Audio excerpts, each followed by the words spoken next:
So while we're talking about the fragile truce and ceasefire, the question, of course, is it on the brink of collapse? Now, Benjamin Netanyahu has fired a massive warning. He says, we'll continue to strike Hezbollah. That was Israel's stand. Even when the ceasefire announcement was made, Israel made it clear, emphasized that Lebanon is not part of the arrangement.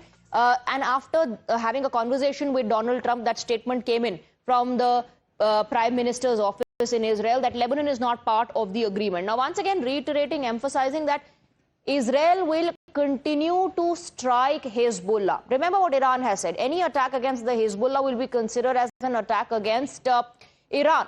Let's go back to our colleagues. We have Srinjoy and Mayank on the broadcast. But before I come to you, Mayank, very quickly, I want to take an update from Srinjoy on this. Iran says strike on Hezbollah equal to strike on Iran. Israel says we will not stop striking and hitting Hezbollah. What does that all add up to? As far as this Nobel Prize issue is concerned, clearly the Pakistani general and the Pakistani Prime Minister have misunderstood all the people concerned and created confusion. Now, Alfred Nobel has decided to give out prizes for physics, chemistry, medicine, peace and literature. Economics was added later. There is no prize for creating confusion and misunderstanding. So, sadly, neither person in Pakistan should be aspiring to go to Oslo later this year. That's really the first thing. Now, Lebanon is the sticking point. Lebanon is the fly in the ointment. Now, it's one thing to say that Lebanon is part of the peace process. Right. That's what the Iranians say. The Israelis say they are not part of the peace process. So this can be a real fly in the ointment. Absolutely. And there is only hope that in the next 12 days, this problem, this sticking point, this fly in the ointment. You know, the big question is how can dialogue and diplomacy take place if the strikes continue? I want to go back to Mayank. It's not so much about the peace prize as it is about, perception and projection.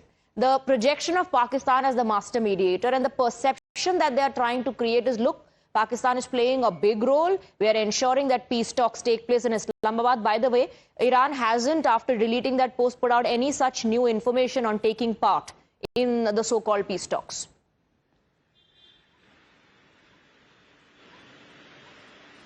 In a conventional term, any mediator would alleviate the situation. And what you see is actually the kind of tweet made by the Prime Minister himself has created the whole problem. And in this case, now the warring factions are ready to pound upon each other in a bigger manner, in a deadlier manner. And what I mean to say is actually the word Lebanon was included in a tweet which was sent out by the Prime Minister of Pakistan, and it becomes the basis for articulation of the Iranian side. They say that Lebanon was always a part of the ceasefire process and agreement.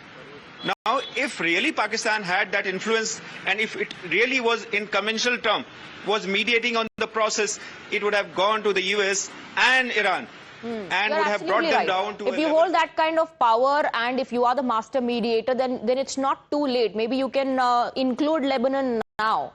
Stay on with us, Mayank and Srinjoy. This is what the Israeli army is claiming. Israeli army says we will continue to strike targets in Lebanon to strengthen our front line defense. So Israel reiterating ever since the ceasefire announcement has been made that the information that they have, because they're working in close coordination with the United States of America and have also spoken to Donald Trump, that Lebanon is not part of the ceasefire arrangement. So let's take a look at the details that are coming to fore. These are the two sides and their two versions.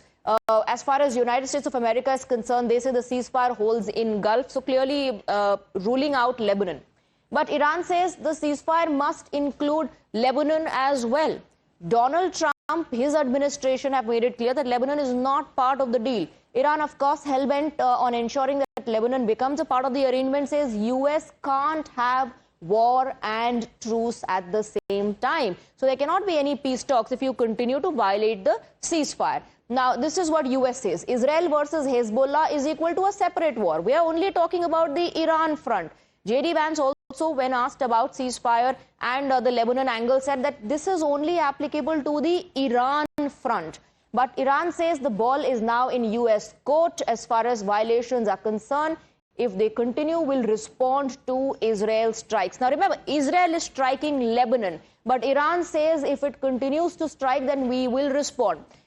US making it clear once again that the truce is only limited to Iran front. As far as Israel striking Hezbollah or Israel striking Lebanon is concerned, that's a separate war. We are only talking about this ceasefire being applicable to the Iran front.